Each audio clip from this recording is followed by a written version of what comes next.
स्वराज मराठीमध्ये आपलं स्वागत आहे. सर्वसामान्यांचा आवाज, निर्भीड, बेधडक. स्वराज मराठी. शहरात खालचं गाव बौद्धवाडा इथं दुचाकीवर संशयास्पद फिरत असलेल्या तिघांना बनावट नोटा बाळगताना शहर पोलिसांनी जेरबंद केलंय. त्यांच्याकडून 4,11,000 रुपयांचा बनावट नोटा, दुचाकी, मोबाईल असा एकूण 5,46,500 रुपयांचा मुद्देमाल जप्त करण्यात आलाय. या कारवाईमुळे खळबळ माजली आहे. 2 फेब्रुवारी रोजी शहर पोलीस ठाण्याचे सहाय्यक पोलीस निरीक्षक हेमंत पाटील हे त्यांच्या सहकारी कर्मचाऱ्यांना सोबत घेऊन पेट्रोलिंग करत असताना खालचे गाव बौद्धवाडा इथं दुचाकीवर क्रमांक MH18CO 8567 संशयास्पद फिरत असताना तिघेजण आढळून आले. त्यांची विचारपूस केली असता त्यांनी पोलिसांना उडवाउडवीची उत्तर दिल्यानं पोलिसांना संशय वाढला.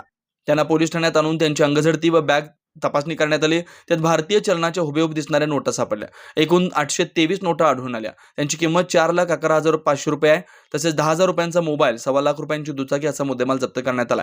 पोलिसांनी अटक केलेल्या संशयितांची नावं पुंडलिक उर्फ समाधान नथा पदमोर, राहणार हट्टी, तालुका साक्री, पिरन सुभाष मोरे, राहणार चांदपुरी, तालुका शिरपूर, रंगमल रतिलाल जाधव, राहणार ऐचाळे, तालुका साक्री असे आहेत.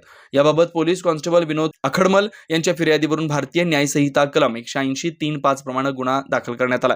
ही कारवाई सहाय्यक निरीक्षक हेमंत पाटील, उपनिरीक्षक हेमंत खैरनार, हवालदार राजेंद्र रोकडे, पोलीस कॉन्स्टेबल भट्टू साळुंके, योगेश दाभाडे, सचिन वाघ यांनी केली. सुभाष मोरे, राहणार चांदपुरी, तालुका शिरपूर व तिसरा रंगमल रतिलाल जाधव, राहणार ऐंचाळे, तालुका साक्री या 3 लोकांना संशयितरित्या फिरताना ताब्यात घेण्यात आलं होतं. त्यांच्याकडे त्यांना पोलीस स्टेशनला आणून त्यांची अंगझडती घेतली असता त्यांच्याकडे सुमारे 4,11,500 रुपयाच्या 500 रुपये दराच्या चलनी नोटा मिळून आलेल्या आहेत. त्यांना सदर गुन्ह्यात अटक केलेली आहे. त्यांना सदरच्या नोटा ह्या गौरव ठोंबरे, राहणार चांदवड याने दिल्याचे त्यांनी तपासात सांगितलं. त्यावरून त्या ठोंबरेला देखील अटक करण्यात आलेली आहे. आज त्याला मान्य न्यायालयात हजर करीत आहोत.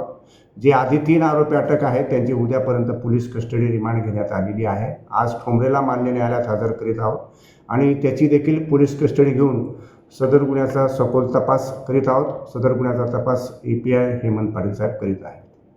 पूर्वी काही पार्श्वभूमी काय या संदर्भात? नाही, आरोपींची पार्श्वभूमी नाही आहे, पण सखोल तपास चालू आहे.